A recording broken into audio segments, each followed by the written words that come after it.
Dear student, आज फिर एक इंपॉर्टेंट टॉपिक पे वीडियो है और टॉपिक क्या है? Verify the law of refraction by using Huygens principal.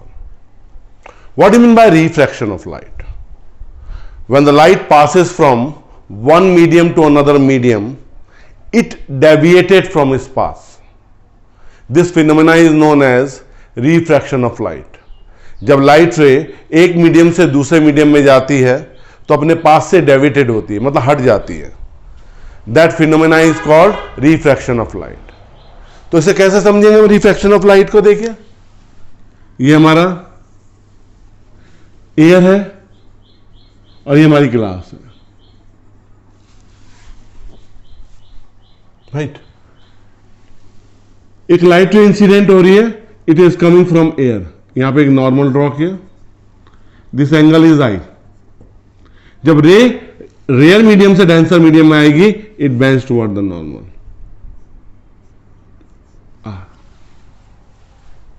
During refraction of light all physical quantities are change. Velocity change हो जाती है, एनर्जी चेंज हो जाती है, वेवलेंथ चेंज हो जाती है.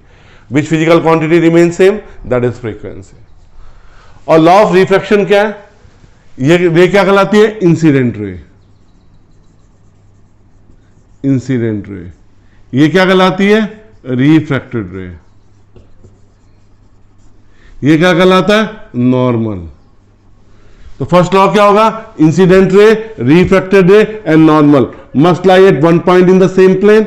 और दूसरा लॉ कहता है for any two media the ratio of sine of incidence angle to the sine of refraction angle is constant. What do you call it? Snell's law. कौन सा लॉ कहलाता है? Snell's law.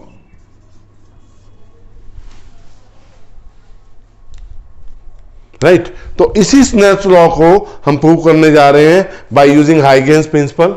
हाइगेन्स ने एक थ्योरी प्रपोज करी थी, that is हाइगेन्स wave theory. उसने क्या कहा था कि when light rays strike any one particle, the particle acting like a source which spread out light wave in all possible directions. हमारे पास XY एक रिफ्रैक्टिंग सरफेस है जो दो मीडियम को करता है एयर, जिसका रिफ्रैक्टिव इंडेक्स μ1 लिया हमने, और दूसरा ले रहे हैं हम वाटर या ग्लास ले लो आप, जिसका रिफ्रैक्टिव इंडेक्स कितना है? μ2 है. दो लाइट रेज पैरेलल आ रही है. दो लाइट रेज क्या आ रही है? पैरेलल आ रही है. P Q. इनकी स्पीड कितनी है एयर में? v1. जब लाइट रे पी ए पॉइंट पे स्ट्राइक करती है तो लाइट रे क्यू कहां पे होती है? बी पॉइंट पे होती है. ये एंगल कितना हो गया? 90 डिग्री.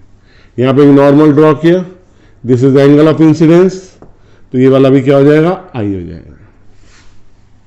अब हमारा जो ए बी है, ए बी किसकी तरह एक्ट करेगा? That is incident plane wave front. अब ये इंसिडेंट प्लेन वेव फ्रंट की तरफ वॉक कर रहा है, तो it spread out light wave in all possible direction. मतलब ये एक सोर्स की तरह काम कर रहा है जो फॉरवर्डिंग डायरेक्शन में लाइट रेस को आगे भेज रहा है. तो जब लाइट रे डी पॉइंट पे पहुंचती है, बी से सी पॉइंट पे पहुंचती है, सॉरी सी पॉइंट पे पहुंचती है, तब ये वाली लाइट रे रिफ्रैक्टेड हो चुकी होती है. ये कहां पे पहुंचती है? डी पे पहुंचती है. This angle is also 90 degree. ये लाइट रे रिफ्रैक्टेड होकर कितना एंगल बनाया इसने? आर एंगल बनाया. तो ये एंगल कितना हो जाएगा? आर हो जाएगा.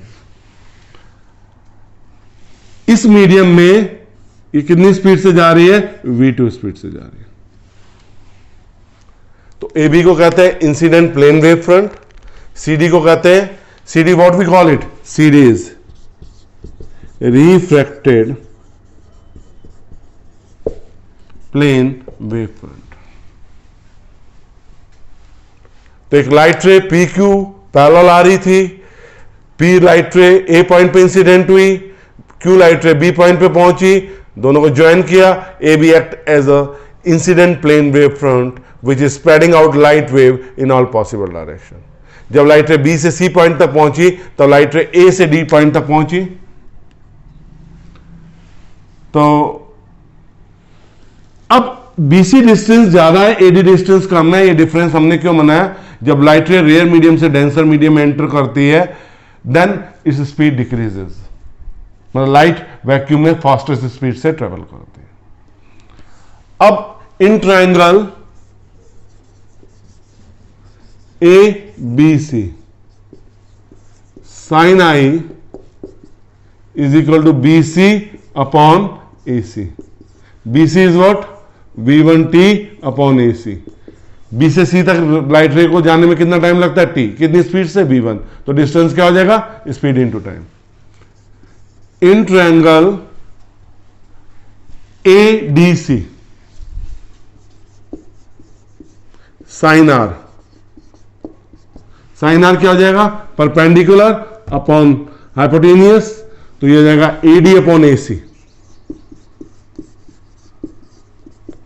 V2T upon AC, then sine I, ये फर्स्ट सेकंड इक्वेशन है, फर्स्ट इक्वेशन है, equation first divided by equation second, that is sine I upon sine R is equal to V1T upon AC, that is V2T upon AC, that is V1 upon V2.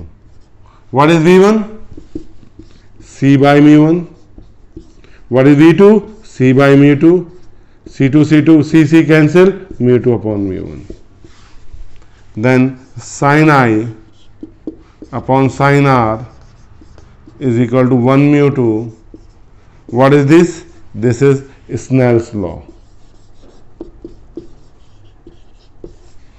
हमने क्या prove किया? हमने कहा incident ray, refracted ray and normal must lie at one point, और दूसरा the ratio of sine of incidence angle to the sine of refraction angle is constant. What you call it? Refractive index. प्यारे बच्चों, ये बहुत important topic है, मतलब most important topic है, जिसके एग्जामिनेशन में आने की संभावना 99.99% रहती है. तो इस टॉपिक को अच्छे से कवर करो, और मेरी इंपॉर्टेंट टॉपिक पे वीडियो अच्छी लग रही है तो लाइक जरूर कीजिए, शेयर भी कीजिए अपने दोस्तों के साथ. बोर्ड एग्जामिनेशन आने वाली है, और सब्सक्राइब नहीं किया है तो चैनल को सब्सक्राइब जरूर कीजिए. आपको इसी तरह इंपॉर्टेंट टॉपिक में इंग्लिश मीडियम में वीडियो क्या होती रहेंगी? अवेलेबल होती रहेंगी. बहुत बहुत धन्यवाद.